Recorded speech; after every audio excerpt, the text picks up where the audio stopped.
5-minute call. This is your 5-minute call with Cessalee Stovall.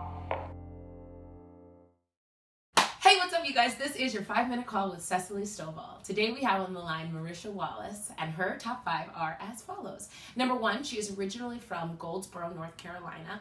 Number 2, she went to East Carolina University for college. Number 3, she recently did the national tour of Book of Mormon. Number 4, in addition to being in Disney's Aladdin, she also is one of the voices in Disney's Frozen Fever. And number 4.5, it has just been announced that she is headed back to Broadway to do Something's Rotten with Casey Nicolaw.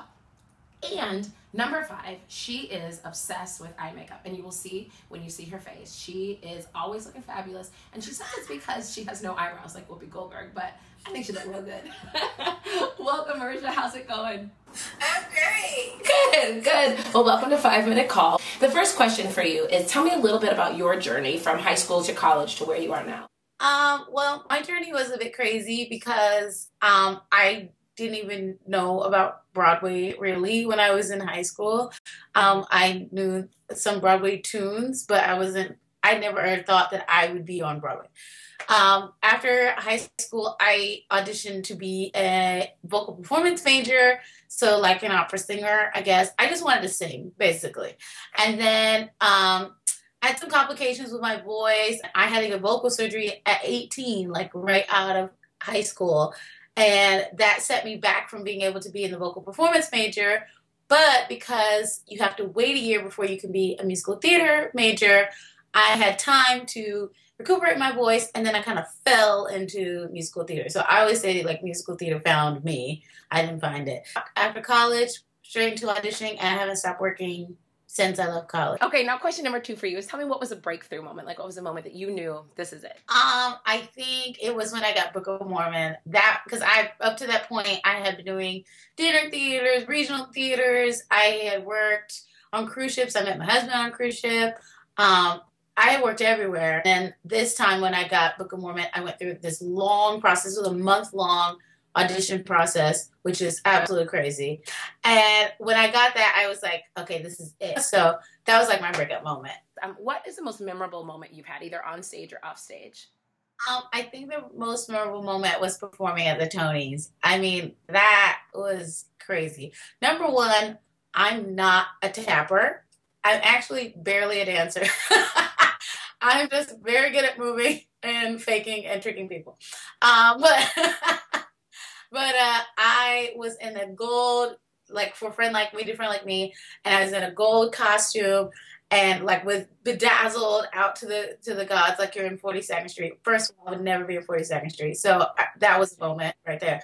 And then you're in tap shoes, and I'm like tapping at the Tonys, like that's the craziest thing. And like you see LL Cool J in the audience, and like T.I., and like also Hugh Jackman, and then like you're meeting all these amazing people that you see, that you idolize, even in the theater world and in the film world, but you're all coming together to put on this event. And I think that was the best moment. I was like, this is the moment that you've been waiting for. Like, you've seen it on television, and you've seen every other person do it, and you thought to yourself that you would never do it, and then you actually do it, and you're like, oh my God. And I'm tapping. I'm not even singing. Like, I don't tap. Like, what the heck?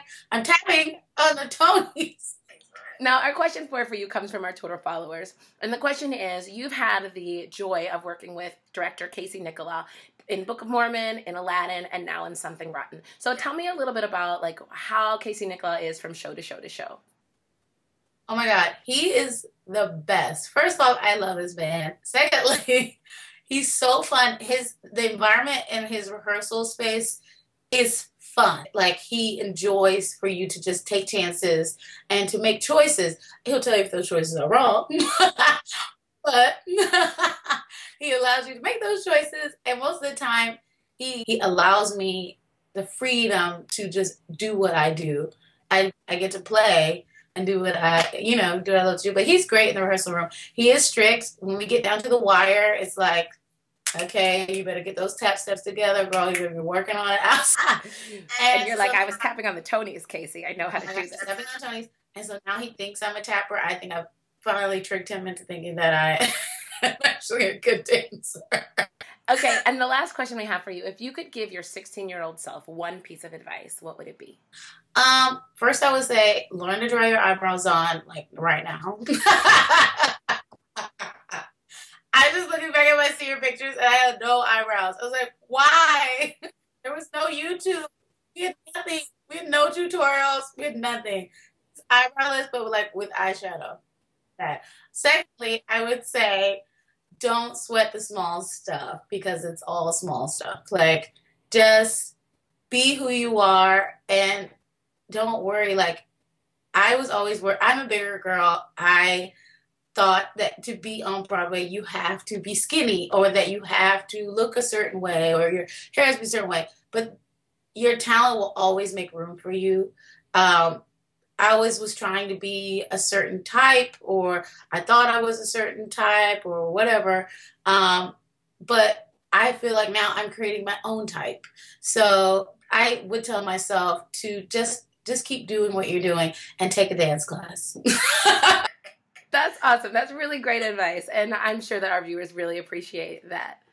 Well, thank you so much for joining us. I know you guys are in rehearsals, so we will let you head to the theater today. Okay. But again, thank you for joining us on 5 Minute Call, and we'll see you soon. You're welcome. All right. Bye. Bye,